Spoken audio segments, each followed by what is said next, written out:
So, good evening, everyone, and I welcome you all on the third episode of Shilp Samvad, a series of sessions by Aika. And today we have with us Nidhi and Kea, who are the co-founders of Storyloom Films, and they will be talking to us about how to build a product story and description, which are a very integral part of selling your products online, because I think this is what everybody's been now talking about when the traditional avenues of sales for artisans uh, are, I should say, paused for a while. So we don't know when the regular exhibitions and events will start happening again. And so this will be a session where the two filmmakers who've been awarded the National Award for their film on Weaves of Maheshwar here with us, and their experience with storytelling and their experience with crafts and their experience with textiles is going to help our artisans and participants develop a nice description about their products. So I welcome Kea and Nidhi on this session of Shilp Samvad. And over to you, please introduce yourself and let's take it forward. And I request Karunakar to start the slide presentation now.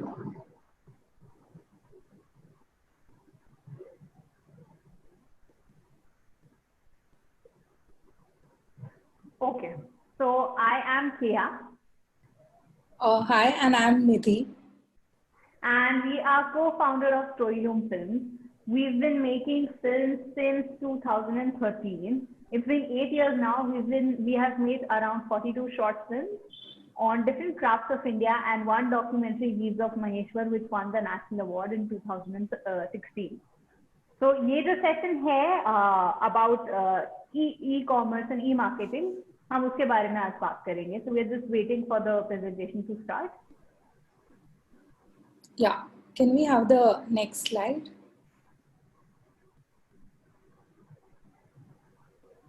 So basically storytelling एक बहुत बड़ा एक branch है जिसमें से और सब branches हैं, और हम आज जो सीखने वाले हैं that is going to be product description. But उसके अलावा जब हम देखते हैं कि जो ई कॉमर्स मार्केटिंग है उसमें अलग अलग पहलू हैं, जैसे आपने शिल्प संवाद 1 और 2 में सुमिरन से सुना था कि कैसे ये चीज़ें इम्पॉर्टेंट हैं. तो जैसे कि मान लीजिए सोशल मीडिया है जिसमें आपका फेसबुक आ गया, इंस्टाग्राम आ गया, like the different platforms, and few brands also choose कि वो अपनी पूरी जैसे कारीगरी एक फिल्म के थ्रू बताया ताकि जो क्लाइंट है, कस्टमर है, वो देख सके कि प्रोसेस कितना है, इसमें कितना वैल्यू है और क्यों खरीदें. फिर होता है जैसे अमेजोन और फ्लिपकार्ट के अलावा आपकी खुद की वेबसाइट होती है वो, और फोटोग्राफी भी बहुत इम्पोर्टेंट होता है क्योंकि इससे आपके प्रोडक्ट के बारे में लोगों को देखना और अच्छे से समझना मिलता है. और जो आखिरी का है जो आज हम करने वाले हैं, that is going to be कि प्रोडक्ट डिस्क्रिप्शन. Next slide. तो जैसे अब बात करते हैं कि ज़रूरत क्यों होती है प्रोडक्ट डिस्क्रिप्शन की. एक तो जैसे हो गया कि which is very obvious to describe about the product. दूसरा हो गया कि उसके जो बेनिफिट्स हैं, उसके फीचर्स हैं, उसके बारे में.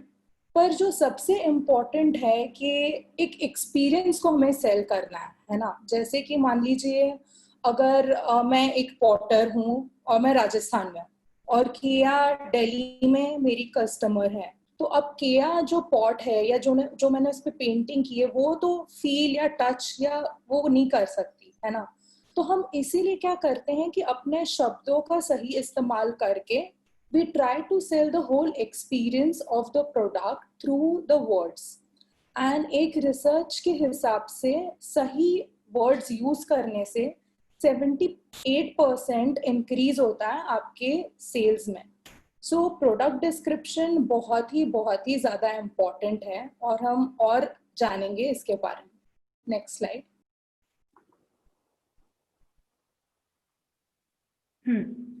तो अब हमारा ये जानना बहुत जरूरी है कि हम जब हैंडीक्राफ्ट की बात करते हैं तो क्या है कि जैसे इंडिया में हमारे लिए हैंडीक्राफ्ट एक सिर्फ हैंडीक्राफ्ट नहीं होता है, it's beyond a product. And कहीं ना कहीं वो एक बहुत बड़ा कल्चर है कि इसमें जैसे एक क्राफ्ट या एक साड़ी बनने में 100 लोग जुड़े हुए हैं, ठीक है।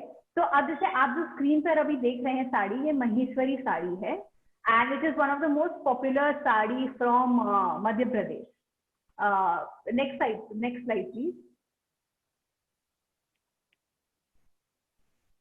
हाँ, तो अब अगर हम महेश्वरी साड़ी को समझने की या डिकोड करने की कोशिश करें एक तरफ से, तो the moment I tell you कि ये महेश्वरी साड़ी है, what does it tell you? सबसे पहले हमें इसकी लोकेशन के बारे में पता चलता है, जो कि इसकी जगह है कि महेश्वरी साड़ी कम्स फ्रॉम महेश्वर, कि जो कि मध्य प्रदेश में एक छोटा सा गांव है या टाउन है, ठीक है। अब दूसरा हमें पता चलता है उसकी हिस्ट्री के बारे में। जहां हमने जैसे ही महेश्वर बोला तो उस जगह की हिस्ट्री के बारे में ये पता चलता है कि it was once ruled by Ahilyabai Holkar, जो कि इंडिया की one of the bravest rulers थी, ठीक है। और तीसरा हमें पता चलता है उसके एस्थेटिक। अब जैसे पिछली स्लाइड में जब आपने राइट हैंड साइड में एक फोटोग्राफ देखी थी, can you please go to the previous slide.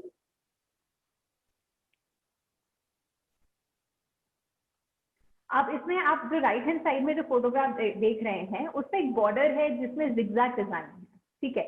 तो इसके एस्थेटिक से हमें ये पता चलता है कि अच्छा ये जो क्राफ्ट है वो किसी नदी के आसपास प्रैक्टिस होता है।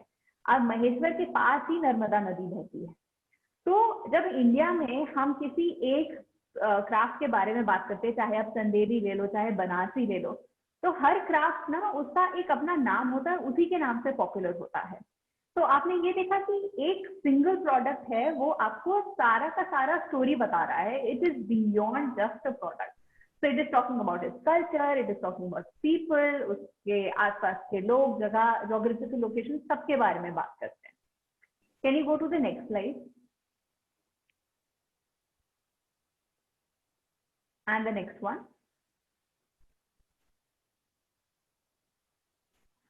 तो हमारा जब भी हम प्रोडक्ट के बारे में बात करते हैं, सबसे पहले हमारा समझना ये जरूरी है कि जो प्रोडक्ट है, जैसे मैंने आपको महेश्वरी साड़ी के बारे में बताया, तो वो आपसे क्या कह रहा है, ठीक है। अब उसके अलावा हम डिस्क्रिप्शन के बारे में अगर बात करें कि जो आपको लिखना है, ठीक है। अब लिखने में सबसे पहले आता है 4 मैजिक वर्ड, जिसके एक्चुअली 4 वर्ड्स हैं जो सबसे इंपॉर्टेंट हैं। जैसे वर्ड हो गए यू हो गया, फ्री हो गया, न्यू या गारंटी। अगर हम सबसे पहला वर्ड ले यू, तो जब हम डिस्क्रिप्शन में यू वर्ड यूज करते हैं, उससे क्या होता है कि कहीं ना कहीं जो सामने कस्टमर है उसको एक पर्सनल टच या पर्सनल फीलिंग आती है। तो जब भी आप डिस्क्रिप्शन लिखे, व्हेन यू मेंशन कि you and your, it kind of build an emotional connect and it feels like कि जैसे आप कस्टमर से डायरेक्ट बात कर रहे हैं। अब दूसरा हो गया फ्री। फ्री में क्या है कि देखो हम सारे ह्यूमन बीइंग्स हैं और कहीं ना कहीं हम सब we are trying to save money, right. तो जब हम फ्री वर्ड देखते हैं हमारी अपने आप उस पर आंखें टिक जाती हैं। तो this is again one of those word जो कि आई कैचिंग है एंड इम्पोर्टेंट है। और तीसरा हो गया न्यू। न्यू क्योंकि हम सबको नयापन चाहिए, हम हर बार नई नई चीजें देखते रहते हैं। कोई भी पुराना प्रोडक्ट होता है, अगर उसमें कुछ अपडेट होता है तो हम देखते हैं कि अच्छा हम ये खरीद सकते हैं कि नहीं खरीद सकते। तो जब हम नया या न्यू वर्ड ऐड करते हैं तो it's always very exciting to buy the product, या आप उसको खरीदना चाहते हैं। एंड लास्ट हो गया, फोर्थ वर्ड हो गया गारंटी। गारंटीड एक ऐसा वर्ड है which helps you to build the trust of that brand. जैसे फॉर एग्जाम्पल अगर मान लो मैंने कोई साड़ी खरीदी किसी ब्रांड से और उसमें मान लो कुछ डिफेक्ट निकला, तो अगर उसमें कहीं पे वर्ड में डिस्क्रिप्शन में लिखा है कि गारंटीड है, तो मुझे भरोसा होगा कि अच्छा कल वो कुछ प्रोडक्ट थोड़ा सा खराब निकला तो मुझे पता है कि वो ब्रांड चेंज कर देगा। तो ये हमेशा याद रखना कि जो गारंटीड वर्ड है वो ट्रस्ट बिल्ड करने में हेल्प करेगा ब्रांड। अब सेकेंड पॉइंट पर आते हैं, जो कि डिस्क्रिप्शन या 4 वर्ड्स के अलावा और भी चीजें हैं जो हमें ध्यान रखना है डिस्क्रिप्शन पे। सबसे पहला है उसमें कि अंडरस्टैंडिंग योर टारगेट ऑडियंस। आप जिस ऑडियंस को बेचना चाहते हैं उसको समझना कि वो ऑडियंस यंग है, ओल्ड है, किस कैटेगरी से बिलोंग करती है। तो हम किसके लिए प्रोडक्ट बना रहे हैं, क्या जेंडर है, मेल है, फीमेल है, क्या एज है, उनकी लाइफस्टाइल कैसी है। तो जो भी आपका डिस्क्रिप्शन होगा वो आपके टारगेट ऑडियंस के हिसाब से होगा डिस्क्रिप्शन। Next slide.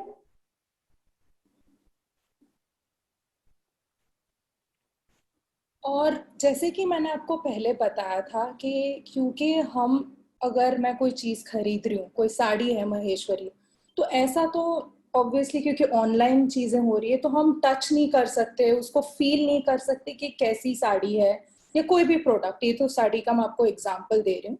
तो जो सेंसरी वर्ड्स होते हैं, है ना, जिसे आपको सुनने का या उसका क्रंच या मतलब फील, ये सब समझ आए, उससे क्या होता है कि आपके मतलब दिमाग में एक उसकी विजुअल इमेज बनती है आपके सेंसेस के थ्रू।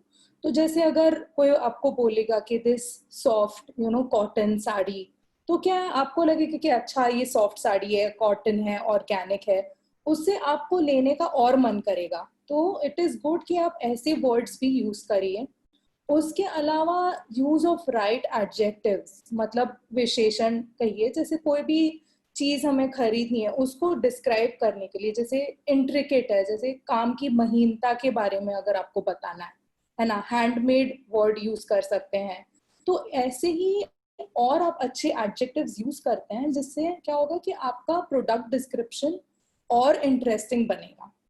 अब थोड़े विजुअल की पॉइंट्स हैं, है ना। तो विजुअल की पॉइंट्स इमेजिन करिए, आप अमेजोन का पेज खोल रहे हो और आपके पास बहुत इंफॉर्मेशन है ना। तो क्या चीजें ध्यान रखनी चाहिए जिससे आप लोगों को, आपके कस्टमर्स को आकर्षित कर सकते हैं। एक तो जो हेडलाइन होता है, जो टाइटल होता है, वो बहुत जरूरी है कि वो अटेंशन ग्रैब करे। जैसे कि Madhubani the traditional artwork of Bihar, तो उससे क्या मुझे लगा अच्छा ट्रेडिशनल है मधुबनी, तो पहले कहीं सुना है, चलो मैं इस पे क्लिक करती हूँ, है ना। तो ये जरूर ध्यान रखिए कि आपका टाइटल बहुत ही इंटरेस्टिंग और अच्छा होना चाहिए। दूसरा, जैसे हमने आपने नोटिस किया होगा, जो सारे प्रेजेंटेशन में भी हमने बुलेट पॉइंट्स लिखे हैं, तो उससे क्या है, आपको भी इजी है कि अच्छा पॉइंट 1 पॉइंट 2, और इससे आराम से आप रजिस्टर भी कर पाते हैं विजुअली। और स्पेसिंग, 2 पॉइंट्स के बीच में ढंग से स्पेस रखना, तो इससे भी रीडिंग के लिए बहुत आसानी होगी, ऑनलाइन हो आपका वेबसाइट, कहीं पे भी आप जहाँ लिखेंगे।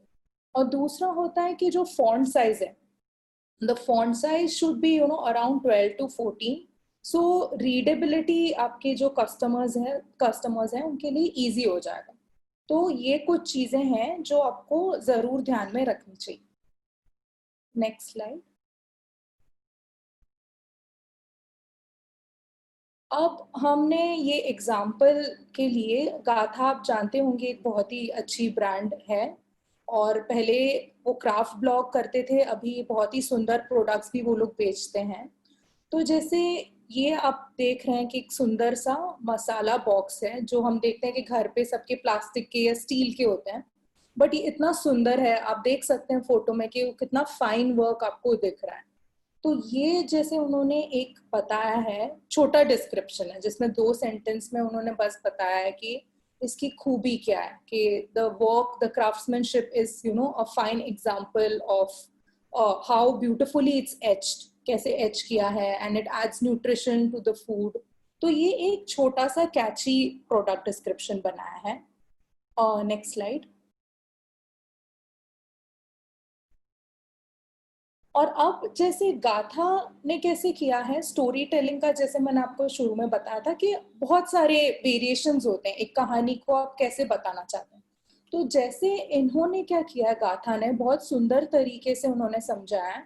एक तो उन्होंने जैसे गड़िया लोहार जो कम्युनिटी है जो ये चीजें बनाती है, उनके बारे में ब्रीफ बताया है, उनकी हिस्ट्री के बारे में बताया कि 1313 में कैसे वो माइग्रेट किए थे राजस्थान से, उसके बारे में बताया।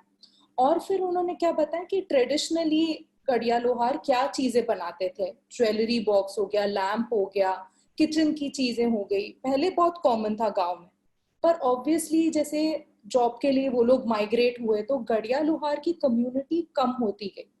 तो अगर आप ये स्टोरी का पैटर्न देखें तो आपको रियलाइज होगा कि उन्होंने हिस्ट्री बताई, सुंदर काम का एक फोटो पहले रखा, तो एक वैल्यू क्रिएट हुआ, है ना, जिससे आपको लगा कि अरे वाह, ये क्राफ्ट तो बहुत सुंदर है, एक तो लेना बनता ही है एक प्रोडक्ट। और एंड में उन्होंने बोला कि अब तो जैसे ये काम सिर्फ म्यूजियम्स में पाया जाता है और बहुत कम गड़िया लोहार रह गए। तो उससे क्या होता है, आपको रियलाइज होता है कि अरे ये क्राफ्ट फॉर्म कहीं खत्म ना हो जाए, तो we should preserve this craft. तो इस तरह से उन्होंने बहुत सुंदर तरीके से पूरा एक बताया स्टोरी एक प्रोडक्ट के बारे में। Next slide.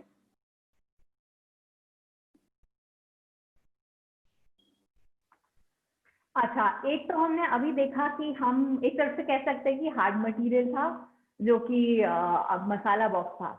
अगर हम टेक्सटाइल के बारे में अगर डिस्क्रिप्शन देखें, अगेन हम गाथा का रेफरेंस देंगे क्योंकि उन्होंने बहुत अच्छे से डिस्क्राइब किया है, ठीक है। तो गाथा में जैसे निधि ने मेंशन किया कि सबसे पहले एक छोटा सा डिस्क्रिप्शन होता है। तो ये जो आप दुपट्टा देख रहे हैं वो अजरक का दुपट्टा है, ठीक है। अगर आप इसका डिस्क्रिप्शन पढ़ेंगे, अब इसमें जैसे लाइन्स है कि times the setting sun that later turns into a serene midnight by the sea। अब इस डिस्क्रिप्शन में क्या है कि ये बहुत ही पोएटिक डिस्क्रिप्शन है।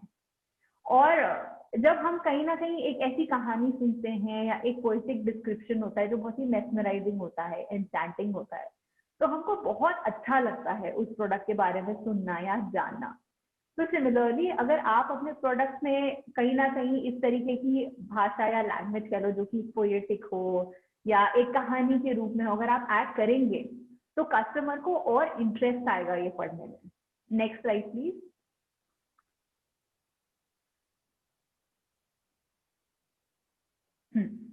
अब अगेन इसमें भी इन्होंने क्या किया है कि इन्होंने स्टोरी के बारे में बात की, हिस्ट्री के बारे में बात की है।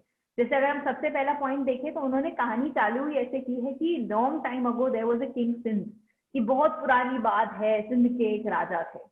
तो हमें कहीं ना कहीं एक वो बचपना है और इतने बड़े होने के बाद भी हमें आज भी कहानियां सुनना अच्छा लगता है। कोई ना कोई अगर सुनाने वाला हो तो हमें बहुत मजा आता है। तो सिमिलरली इस टाइप के जो कि लोक कथाएं होती हैं।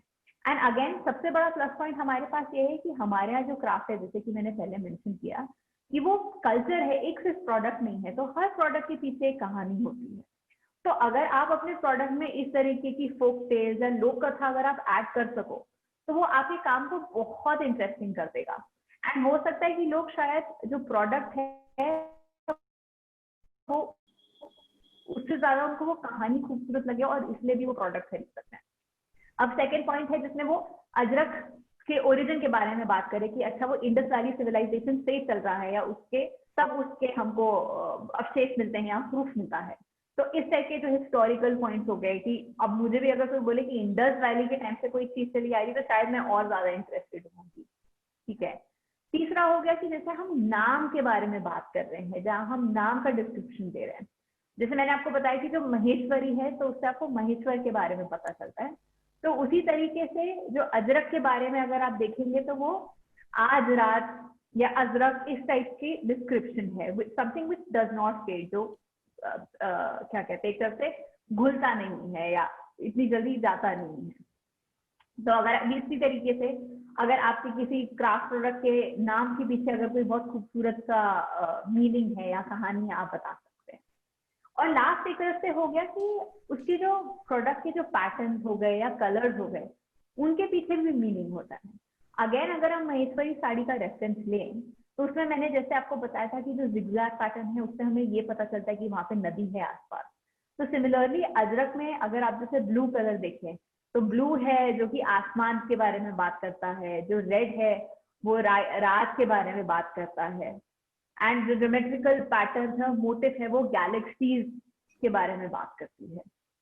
तो हमारे अगेन क्राफ्ट और इन सब में पैटर्न्स में अपने रूट्स में इतनी सारी चीजें, मतलब एक आप सोचो एक प्रोडक्ट में हमारे पास इतना डिस्क्रिप्शन है, कहानी है, नाम के पीछे कहानी है, रंग के पीछे कहानी।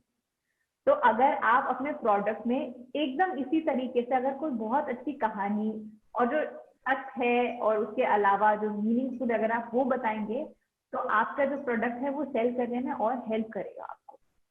Next slide please. तो अब हम ये एक बेसिक आइडिया है और हम एग्जाम्पल के लिए आपको भी अमेजोन का बता रहे हैं, पर जैसे हर एक प्लेटफॉर्म का अलग होगा। जैसे मान लीजिए एटसी का अलग होगा, फिर फ्लिपकार्ट का अलग होगा। तो सबकी अलग नॉर्म्स हैं, पर हम एक एग्जाम्पल के लिए अमेजोन का बताएंगे। तो क्या क्या पार्ट्स होते हैं एक अमेजोन डिस्क्रिप्शन में? एक तो आपका हो गया डेटा रिच टाइटल, जो बेसिक मेन टाइटल है जो आप देखते हैं। दूसरा, एक अच्छी खिंची हुई फोटो होनी चाहिए, जैसे यहाँ पे ये मसाला बॉक्स का हो गया। और दूसरा है यहाँ पे कि जो स्पेसिफिकेशंस हैं वो सारे आप देखेंगे यहाँ पे भी इन्होंने जैसे क्लियरली बुलेट पॉइंट्स में लिखी है। तो ये एक बेसिक उसका स्ट्रक्चर हो गया। और नेक्स्ट स्लाइड प्लीज। तो Amazon के लिए ये एक बेसिक हेडलाइन का उनका फॉर्मूला होता है कि एक तो जैसे प्रोडक्ट ब्रांड उनका डिस्क्रिप्शन, फिर अगर कोई फैशन लाइन है, कोई कलेक्शन है, उसका नाम, और मटेरियल या इंग्रेडिएंट, कलर, साइज और क्वांटिटी। तो जैसे ये कुछ एग्जांपल्स लिखे हैं, तो जैसे एक्सक्लूसिव लेन उस ब्रांड का नाम हो गया, फिर SCP मार्ट्स एक ब्रांड का नाम हो गया, है ना। उसकी तरह फिर उन्होंने जैसे इसमें लिखा है कि शीशम वुड है, तो मटेरियल कवर हो गया आपका इसमें। और फिर ये बताया कि इसमें ये थोड़ा इन्होंने एक्स्ट्रा लिख दिया है, वुडन टेबल टॉप मसाला डब्बा। इतना लंबा एक्चुअली यू कैन अवॉइड वो पूरा लिखना, बट इसीलिए मैंने आपको 3 एग्जाम्पल दिए। जैसे सेकेंड एग्जाम्पल है, उसमें उन्होंने लिखा है कि canvas print Madhubani painting the modern women, उन्होंने अपना कलेक्शन को, वो पेंटिंग को नाम दिया एज दुर्गा। और क्वांटिटी तो इसमें मेंशन नहीं है, बट इसमें आपको साइज दिया है कि 20x14 इंच है। एंड जो थर्ड वाला है Jaipur attire, again it's a brand. Women's rayon, तो यू नो कि अच्छा मटेरियल कॉटन नहीं है, it's rayon. Solid pattern, round neck, और ये नी लेंथ कुर्ता। तो इससे आपको पता चल गया कि कुर्ते का लेंथ क्या है। तो ये एक बेसिक अमेजोन का स्ट्रक्चर है हेडलाइन का। The next slide please.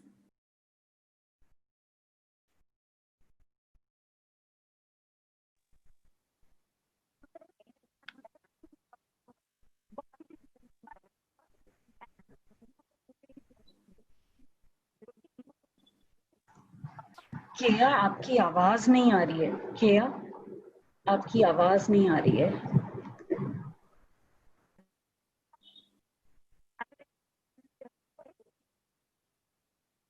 थोड़ी कट रही है, थोड़ा जोर से बोल।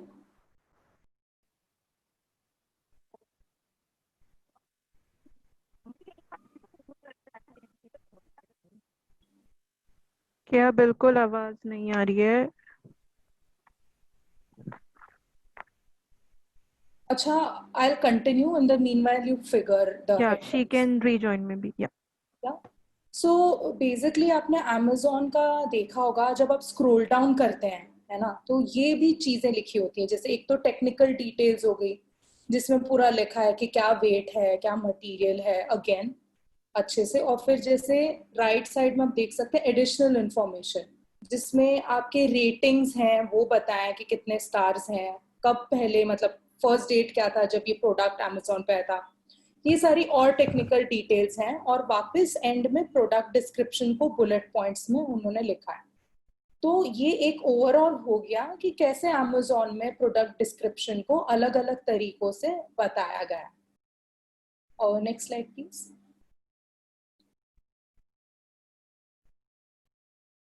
अब हम देखेंगे कि प्रोडक्ट डिस्क्रिप्शन जो है उसके ऑल्टरनेटिव यूजेस क्या है ना। एक तो जो आपका मेन हो गया कि आपको जो भी प्लेटफॉर्म पे ई कॉमर्स के बेचना है उसके लिए आपके पास है, पर और कौन कौन सी जगहें हैं जहाँ पे प्रोडक्ट डिस्क्रिप्शन आपको यूज में आ सकता है? एक तो आपकी खुद की वेबसाइट हो गई, है ना। दूसरा हो गया कि जैसे आपके जो कपड़े हैं उस पे एक टैग आता है। तो जैसे मैंने एग्जांपल यहाँ पे दिया है, बाग एक बड़ौदा बेस्ड ब्रांड है, तो उन्होंने तरीके से अपना लोगो, अपनी ब्रांड की जो टैगलाइन है वो लिखा है, और एक ब्रीफ इंट्रोडक्शन दिया है अपने ब्रांड के बारे में, उनके बिलीव्स क्या हैं। तो इससे क्या है कि जैसे ये चीज तो जैसे एक फिजिकल फॉर्म में हो गया है ना, जैसे आप कपड़े खरीद रहे हैं तो आप ये साथ में ले जा रहे हैं, तो उससे आपके लिए भी ना एक ब्रांड वैल्यू ज्यादा बढ़ जाती है, because it helps you in the brand recall. कि मान लो मैंने ये कुर्ता खरीदा और उसका टैग वही है, और मुझे दिखता है कि अच्छा बहुत दिन हो गए शॉपिंग नहीं किए, वापस जाती हूँ, you know. So that is how it helps in creating a recall value.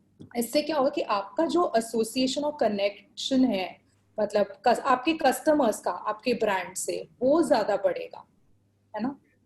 Next slide. And adding on to that, आप एक तरफ से ये मान सकते हैं कि ये आपका जो डिजिटल फॉर्मेट है, हम इतनी टाइम से प्रोडक्ट डिस्क्रिप्शन जो देख रहे हैं या ब्रांड के बारे में पढ़ रहे हैं, वो डिजिटल है. ये सारा आपके फिजिकल फॉर्म में ट्रांसफर होता है. And the moment it is physical, the moment I am able to physically read something, और मे बी अगर आप हैंडमेड पेपर में अगर आपको लिख के दे रहे हैं, तो सडनली जैसे निधि ने मेंशन किया कि it helps you to remind that. जैसे और इसको और पर्सनल बनाने के लिए एक हैंड रिटन नोट हो गया कि जहां आपने पर्सनल आपने किसी के नाम से उसको लिख के भेजा है. सो फिजिकल वो तो है ही है एक तरफ से कनेक्ट, बट एक इमोशनल कनेक्ट भी होता है उस ब्रांड के साथ. यू फील रियली नाइस कि किसी ने आपके लिए इतना एफर्ट किया है. Next slide. तो ये एक और एग्जांपल है, वोंकी वर्क्स बोल के एक ब्रांड है जो बेसिकली कांच की बॉटल्स हैं उसको मेल्ट करके नए डेकोर प्रोडक्ट्स बनाते हैं.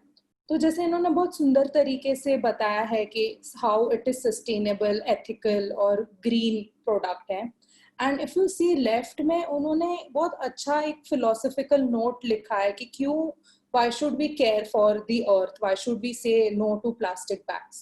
तो जैसे अगर आप में से भी कोई मतलब जिसको शायद पोएम्स लिखना अच्छा लगता है या कुछ भी क्रिएटिविटी है, तो you shouldn't hesitate, but you know ये एक बहुत क्रिएटिव तरीका हो गया जहाँ पे आप अपना आइडिया उसको अच्छे से आप लिख के चैनलाइज कर सकते हैं अपने बिजनेस में. Next slide. पापी बेन बहुत ही फेमस क्राफ्ट्स वुमन है, कच्छ की हैं. तो उनसे मैंने एक बैग खरीदा था और बहुत सुंदर पोस्ट कार्ड मिला था मुझे, जिसमें उनकी ये बहुत ब्यूटीफुल फोटो है और बेसिक लाइंस लिखी हैं विमेन एंटरप्रेन्योरशिप के बारे में, एम्पावरमेंट के बारे में. तो मुझे इतना सुंदर लगा ये वर्ड्स, मतलब मुझे खुद इतना एनकरेज लगा कि wow, like I could resonate the words with my self. तो मैंने अपने घर, मेरे रूम में बोर्ड है, उस पे ये पिन करके रखा था. तो ऐसी चीजें ना आपको मन करता है कि मैं अपने पास रखूं, बट इसको कहीं मतलब फेंकू नहीं. तो इससे क्या होता है, आपको वैल्यू क्रिएट होता है, not just for the brand but also for the craft and handmade चीजें. Next slide.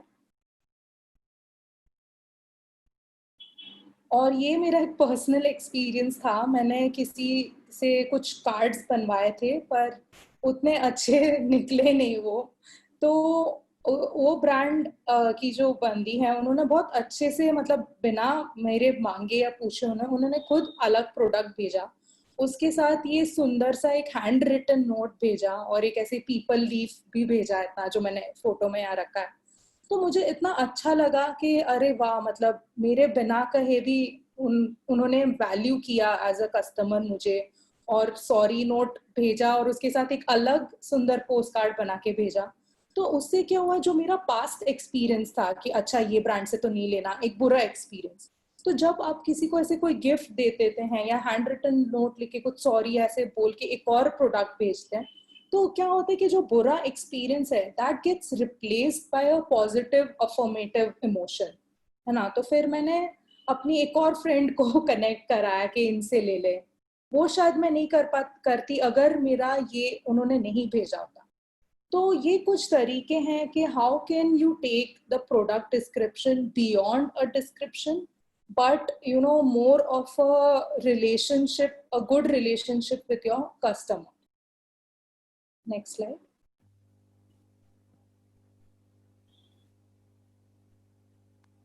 अच्छा, अभी हमने ऊपर तो हमने ये समझा कि हम प्रोडक्ट डिस्क्रिप्शन में क्या क्या चीजें कर सकते हैं, क्या ऐड कर सकते हैं और क्या हो सकता है.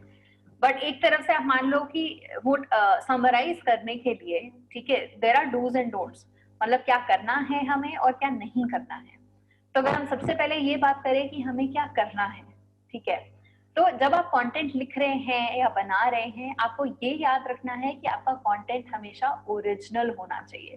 जितना ओरिजिनल होगा उतना ही लोगों को आपके कंटेंट पढ़ने में मजा आएगा, और अगर कंटेंट पढ़ने में मजा आया तो वो आपका प्रोडक्ट खरीदेंगे. ओरिजिनल जैसे आपकी, जैसे मैंने आपको बताया था कि आपकी लोक कथाएं हो गई या पोएम्स हो गई, कुछ भी ऐसा। एंड अगेन उसमें आप जितनी अपनी क्रिएटिविटी दिखा सकते हैं वो इंटरेस्टिंग होगा। जैसे निधि ने मेंशन किया और हमने वॉन्की वर्क्स का देखा कि उन्होंने पोयम के फॉर्म में लिखा है। सिमिलरली अगर आप में ऐसा टैलेंट है जिसमें अगर आप अच्छी कहानी लिख सकते हैं, अच्छी पोयम लिख सकते हैं, या अच्छी शायद फोटोग्राफ क्लिक कर सकते हैं, मे बी आप फोटोग्राफ ऐड करना चाहें उसमें, तो वो आप जरूर ऐड करना। तो ये याद रखना कि एक आपका कंटेंट ओरिजिनल होना चाहिए, आपका अपना होना चाहिए, एंड दूसरा it has to be creative and it can be in any form. दूसरा आ जाता है इजी लैंग्वेज। अब हम भी जब कोई भी चीज पढ़ने की कोशिश करते हैं और अगर उसमें कोई कट्टर लैंग्वेज लिखी हो, चाहे वो अंग्रेजी हो चाहे हिंदी हो, हम छोड़ देते हैं कि अरे यार मतलब कौन पढ़ेगा, इतना जाने दो। तो ये क्या है कि ये एक्चुअली प्रॉब्लम है। तो आप कितना अपने डिस्क्रिप्शन को एक तरफ से यूजर फ्रेंडली बना सकते हैं, कितना इजी हो सकता है पढ़ने में। तो जब आप सिंपल लैंग्वेज, सरल भाषा का यूज करेंगे, be it any language, Hindi, English या आपकी रीजनल लैंग्वेज भी हो सकती है, तो उसमें और बेटर होगा और आपका जो डिस्क्रिप्शन है वो थोड़ा सा फ्रेंडली भी अपीयर होगा। तो ये याद रखना कि जब आप डिस्क्रिप्शन लिख रहे हैं जितना इजी हो सके उतना आप लिखेंगे। तीसरा आ जाता है कि आपको अपने प्रोडक्ट का ऑनेस्ट डिस्क्रिप्शन लिखना है, यानी आपका जो प्रोडक्ट जैसा है वैसा ही लिखना है। हम इसको ये भी कह सकते हैं कि आपको झूठ नहीं लिखना है या कहानी बना के नहीं लिखना है उसके बारे में। फॉर एग्जाम्पल जैसे हमने Amazon के प्रोडक्ट में देखा था कि एक मसाला बॉक्स है जिसमें 8 और छोटे बॉक्सेस थे, तो उसके डिस्क्रिप्शन में आप 8 की जगह 10 या 4 नहीं लिखेंगे, या अगर आपके पास ब्राउन कलर अवेलेबल है तो आप येलो नहीं लिखेंगे, या जो साइज है अवेलेबल है वही लिखेंगे। उससे क्या होता है कि अगर मान लो जैसे मैंने कुछ प्रोडक्ट ऑर्डर किया, जो डिस्क्रिप्शन लिखा है उससे वो कम या ज्यादा आता है मेरे पास, या डिस्क्रिप्शन के अकॉर्डिंग नहीं निकलता है, तो एक तो जैसे निधि ने बताया कि मैं शायद उस ब्रांड के पास कभी वापस नहीं जाऊंगी क्योंकि ये हो जाएगा कि यार इसने तो मुझे जो बोला था वो तो दिया ही नहीं है। तो जो ट्रस्ट है उस ब्रांड को लेके वो खत्म हो जाएगा। तो अगर आप झूठ लिखेंगे या ऑनेस्ट नहीं होंगे तो जो आप कस्टमर्स हैं, आप धीरे धीरे कस्टमर लूज करना चालू कर देंगे। तो जस्ट रिमेंबर कि आपके जितना भी डिस्क्रिप्शन होगा it has to be very honest. तीसरा हो गया confidence, and confidence is the key. आप जब भी अपनी स्टोरीज बता रहे हैं, ठीक है, बिकॉज आप क्रिएटर हैं, वो आपका प्रोडक्ट है, आपको कहानी पता है उसके बारे में, तो आप पूरे कॉन्फिडेंस के साथ वो कहानी लिखें। एंड ये याद रखना कि लैंग्वेज कभी भी बैरियर नहीं होना चाहिए। जैसे मुझे और निधि को आज भी कई बार हम जब इंग्लिश में बात करते हैं तो हम इंग्लिश बैरियर लगता है, इमीडिएटली हम हिंदी में स्विच करते हैं। और हमने खुद अपने एक्सपीरियंस से ये देखा है कि लोग हिंदी या अंग्रेजी या कोई भी रीजनल लैंग्वेज नहीं, बट आपके कॉन्फिडेंस पे आपको देखते हैं। आप जितने कॉन्फिडेंस के साथ खुल के अपनी चीजें बताएंगे, लोग आपको सुनेंगे।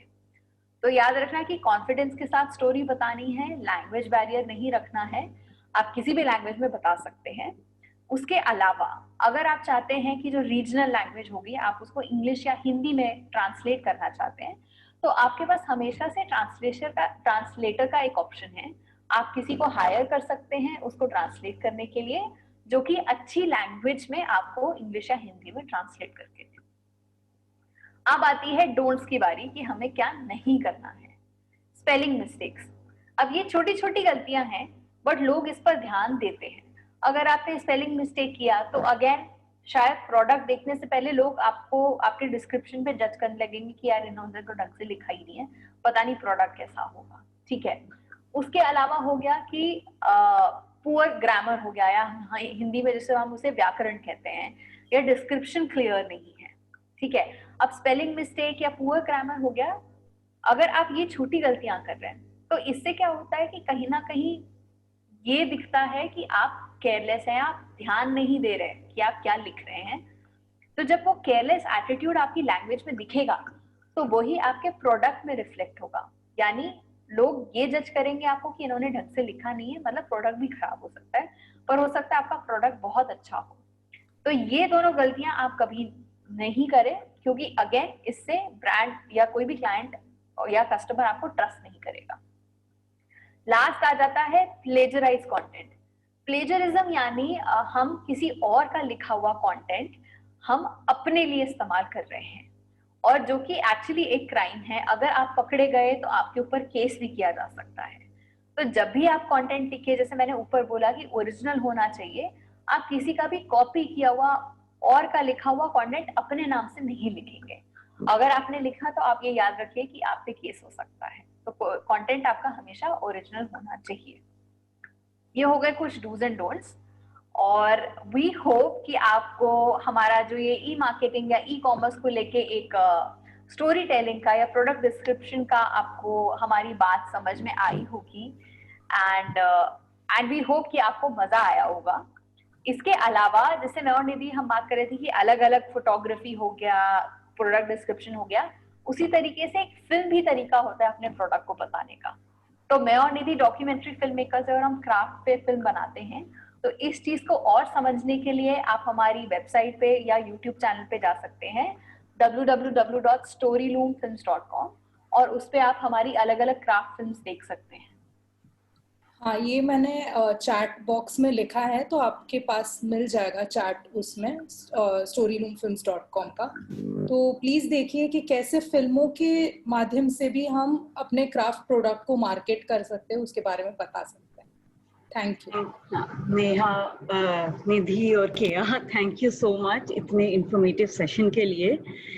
मैं अपनी ऑडियंस से रिक्वेस्ट करूंगी, अगर उनके पास कोई क्वेश्चंस हैं आपके लिए तो वो क्वेश्चन एंड आंसर बॉक्स में लिख दें। एक क्वेश्चन जो हमारे पास आया है श्रेया से, वो है, in your experience do any of the e-commerce platforms offer support to smaller artisans और groups in building good product descriptions or stories during the process of onboarding? क्या आपका कोई एक्सपीरियंस रहा है किसी ई कॉमर्स प्लेटफॉर्म के साथ? जितना मतलब मुझे मालूम है, एक तो जैसे Amazon कारीगर है और फ्लिपकार्ट कारीगर के द्वार, ऐसे उन्होंने अलग प्लेटफॉर्म मतलब अलग आर्टिजन्स के लिए एक चीज खोली थी, पर आई डोंट थिंक सो कि वो ऐसे हेल्प करते हैं उनको प्रोडक्ट डिस्क्रिप्शन के लिए। बट उसके अलावा ये हो सकता है कि जैसे कुछ ऑर्गेनाइजेशंस हैं जो आर्टिजन्स को एक्चुअली इंडिपेंडेंट बनने में हेल्प करती है। और इंडिपेंडेंस मतलब सिर्फ डिजाइन नहीं, बट एक्चुअली इंटरनेट को यूज करना, अपने प्रोडक्ट को मार्केट करना। फॉर एग्जांपल एक टाटा ट्रस्ट के अंदर ऑर्गेनाइजेशन आती है अंतरण। तो अंतरण यही हेल्प करता है कि आप ऑनलाइन कैसे चीज आप सेल कर सकते हैं और डिस्क्रिप्शन कैसे लिख सकते हैं, छोटी छोटी details.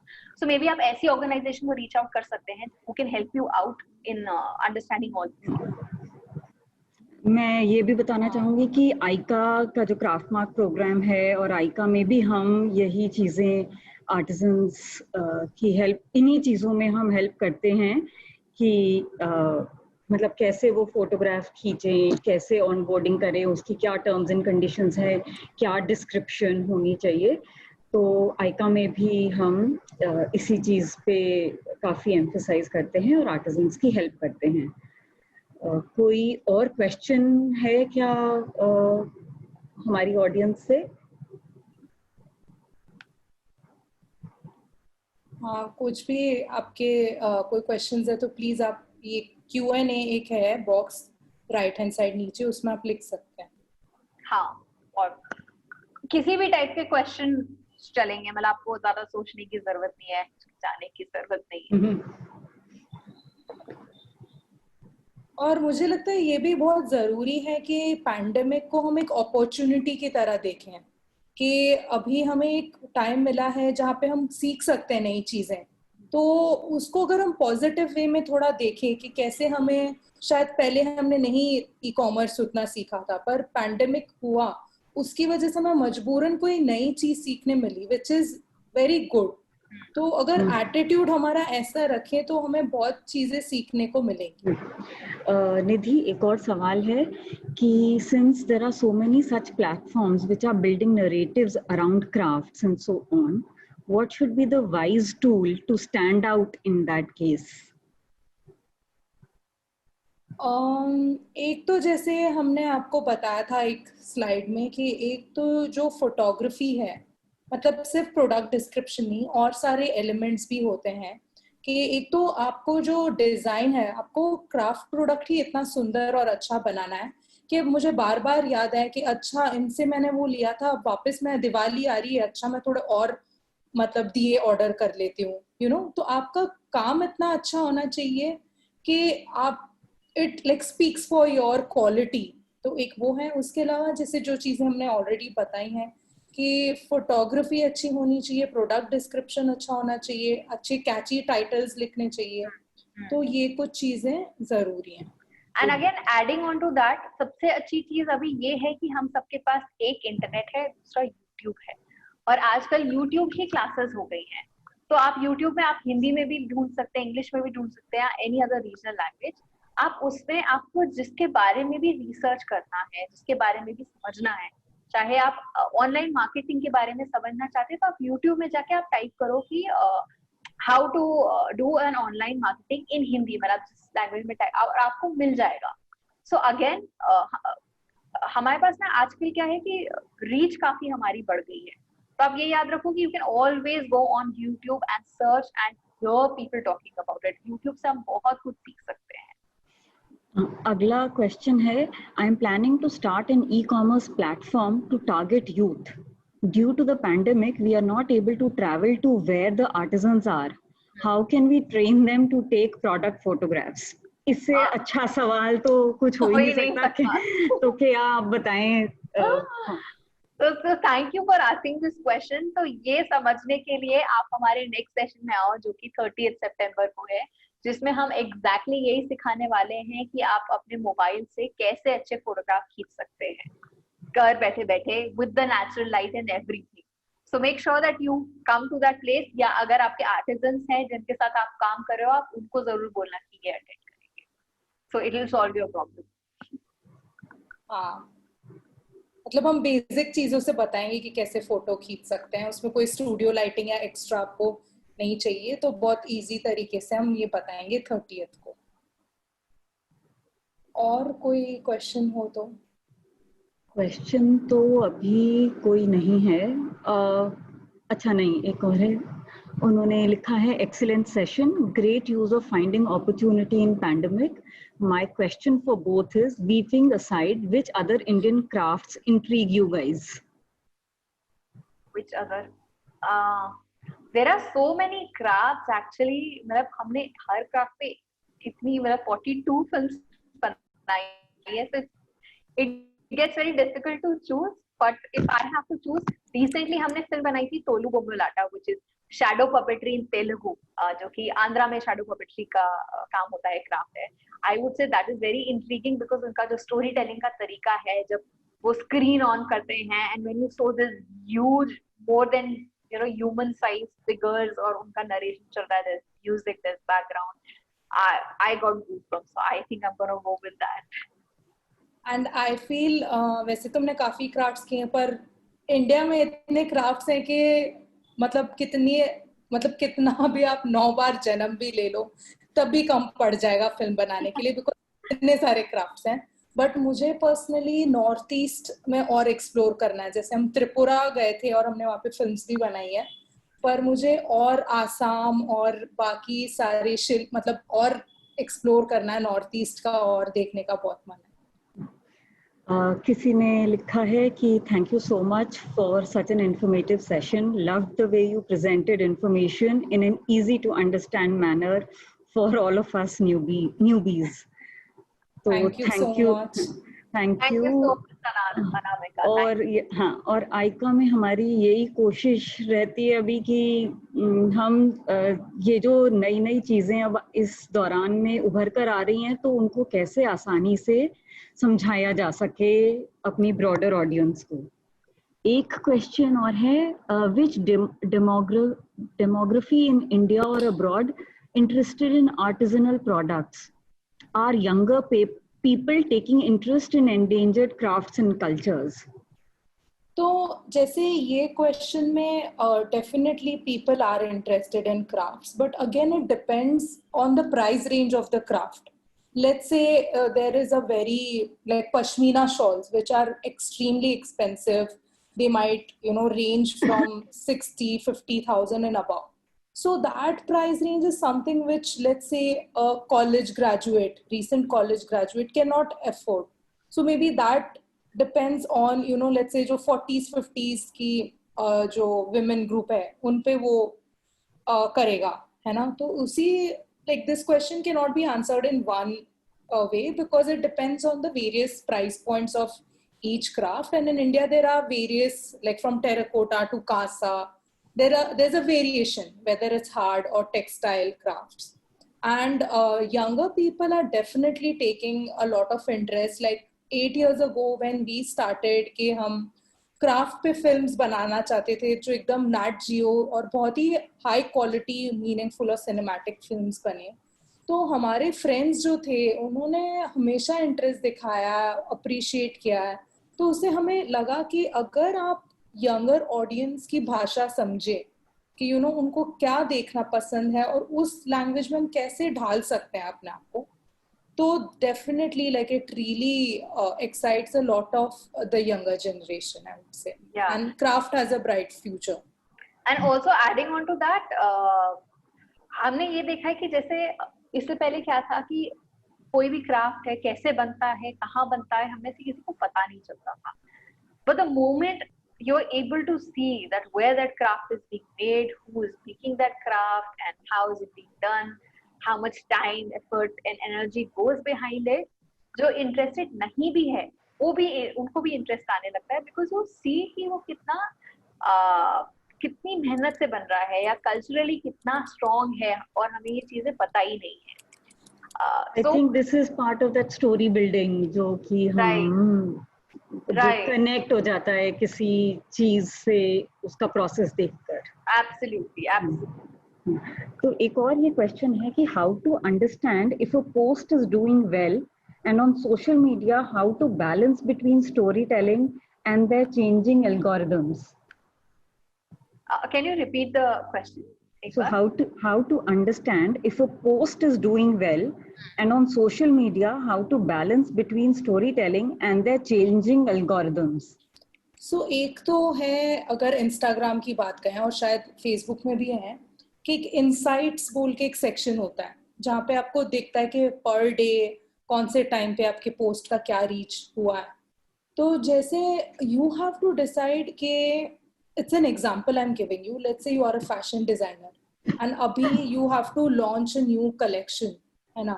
So now it is important that you have a collection of good photographs which you have to kind of promote if needed versus let's say a story of that embroidery.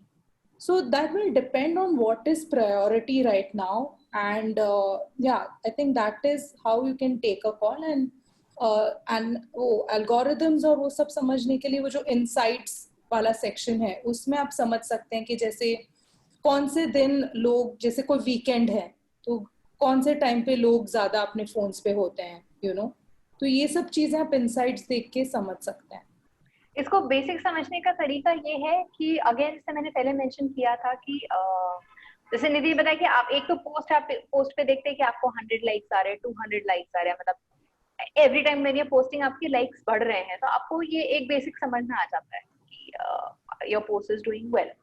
अब उसके अलावा again because social media आप एक तरह से कह सकते हो कि it's a skill of being a social media manager. So something अगर जो हमारे पास नहीं है, अगेन आपको ये सारी चीजें ना यूट्यूब में अवेलेबल है where you can understand that how things work. कि निधि ने जैसे मेंशन किया कि कौन से दिन में कितने बजे, सपोज अगर आप, और एल्गोरिदम रोज चेंज होते हैं, ऐसा भी होता है. तो आज 10 बजे अगर आप पोस्ट डालोगे तो आपका पॉपुलर होगा, कल को आप 2 बजे डालोगे तो पॉपुलर होगा. So you have to keep these things in mind. But again please go and refer to YouTube और you can read on Google. You have all the things available, so make sure that you are reading it. हाँ, और एक और चीज मुझे बस add करनी है कि you should be confident about your content. Like हर बार जज करना कि अच्छा सिर्फ 10 लाइक आए हैं या 100 लाइक है. लाइक्स हमेशा एक पैरामीटर नहीं होता कि आपका क्वालिटी ऑडियंस वो देख रहा हो. मतलब ये भी हो सकता है कि आपका कंटेंट अच्छा है और 10 जेन्युइन लोग हैं वर्सेस मान लीजिए अगर आप प्रमोशनल एड्स कर रहे हैं तो 300 लाइक्स हैं पर उनमें से किसी का भी क्राफ्ट में इंटरेस्ट नहीं है. तो फिर वैसे ही ऑडियंस का कोई ये वैल्यू नहीं है. ये चीजें ध्यान में रखनी चाहिए. एंड अगेन कि जैसे मैंने और निधि ने मेंशन किया था कि आपको अपने प्रोडक्ट को समझना सबसे पहले जरूरी है, कि आप सबसे पहले मतलब जब तक कि आप दूसरों को समझाएं, आप खुद समझिए अपने प्रोडक्ट को। फॉर एग्जाम्पल जैसे मैं और निधि डॉक्यूमेंट्री फिल्म मेकर्स हैं, तो हमारा अगर हम प्रोडक्ट की बात करें तो वो एक विजुअल प्रोडक्ट है। तो हमारे लिए ये बहुत होगा कि हम किस तरीके की जो हम फिल्म दिखा रहे हैं, हम हाई प्रोडक्शन क्वालिटी फिल्म दिखा रहे हैं। तो चाहे वो हमारा फेसबुक पोस्ट हो, चाहे इंस्टाग्राम हो, चाहे वीडियो हो, उसकी एक लैंग्वेज होगी, एक तरीका होगा, हम हर बार वही करेंगे। और उसमें छोटी छोटी चीजें आ जाती है, मतलब जैसे आपका फॉन्ट्स आ गया, आपका डिस्क्रिप्शन आ गया, आपके फोटोग्राफ्स आ गए। तो similarly first you understand your product well, jot it down, break it, and then try and make someone else understand the same. हमारा एक और क्वेश्चन है कि if we are newcomers on social media, how would people come to know about us? I think one is, if your content is good, over a period of time you will get organic likes. By organic likes I mean real people liking it, not the paid promotion. So we might have to be patient, but if you honestly work with a lot of sincerity and dedication, eventually, like let's say मैंने एक नया page किया और किया मेरी friend है, उसने देखा एंड उसको कोई प्रोडक्ट पसंद आया, उसने अपनी स्टोरी में डाला टैगिंग आवर ब्रांड, और तो क्या होगा कि किया के फ्रेंड्स देखेंगे, यू नो। तो धीरे धीरे करके आपका कंटेंट और प्रोडक्ट अच्छा हुआ तो अपने आप ही वो मतलब it will speak for itself. एक जैसे ये ऑर्गेनिक तरीका हो गया। दूसरा है कि आप रिक्वेस्ट भी कर सकते हैं। मान लीजिए कि आप अपने एक नंबर ऑफ पोस्ट हो गए, मान लो शायद आपके 30 पोस्ट हो गए या 40 पोस्ट हो गए, उसके बाद जो आपके क्लोज फ्रेंड्स हैं, और if you have a friend who is popular, who has her और हिज ओन पेज, तो आप उनको रिक्वेस्ट कर सकते हैं कि प्लीज आप एक दिन के लिए मेरी स्टोरी पे आप शेयर कर दो। तो this also helps to get new people on board. फिर सवाल है, how do you bring a story in these crafts, since that's rare? How do you edit to make so many months of shoot in just 3 minutes? Honestly, मतलब ये actually rare नहीं है। Craft पे stories तो actually भतेरी है। जैसे निधि ने mention किया ना कि आप 7 जन भी ले लोगे तब भी इतने क्राफ्ट और कहानियां की खत्म नहीं होगा। तो स्टोरीज रेयर नहीं है, बट आपको ना समझना बहुत जरूरी है एक प्रोडक्ट को जो हम दिखाना चाहते हैं। जैसे हम एक हमारे लिए प्लस पॉइंट ये है कि हम दोनों IICT से पढ़े हुए हैं, जाके हमने 4 साल उस क्राफ्ट को समझा है, या उसको समझने का क्या तरीका होता है। तो किसी भी तो उस तरीके से आप उसके जो प्रोसेस हो गए, उसके लोग हो गए, उसके आसपास का कल्चर हो गया। तो हमें जैसे ये समझ में आया कि भाई इंडिया में क्राफ्ट सिर्फ एक प्रोडक्ट नहीं है, कल्चर है। अब उस कल्चर में क्या क्या चीजें आ जाती हैं, तो इस तरीके से you are able to boil all these things down to that one story. And honestly मेरा ये बहुत मुश्किल काम है कि जैसे आपके पास 600 GB का डेटा इकट्ठा होता है और उसमें से आप सिर्फ 10 या 3 मिनट की फिल्म निकालते हैं, तो बहुत दिल जलता है कि आपको लगता है आप इतनी सारी अच्छी चीजें नहीं दिखा पा रहे। But again you have to understand कि उस फिल्म की क्या रिक्वायरमेंट है। अगर आप 3 मिनट में वो फिल्म को जस्टिफाई कर सकते हो देन इट्स ग्रेट, अगर नहीं कर पाते तो देन शायद 3 मिनट से ज्यादा बन सकती है।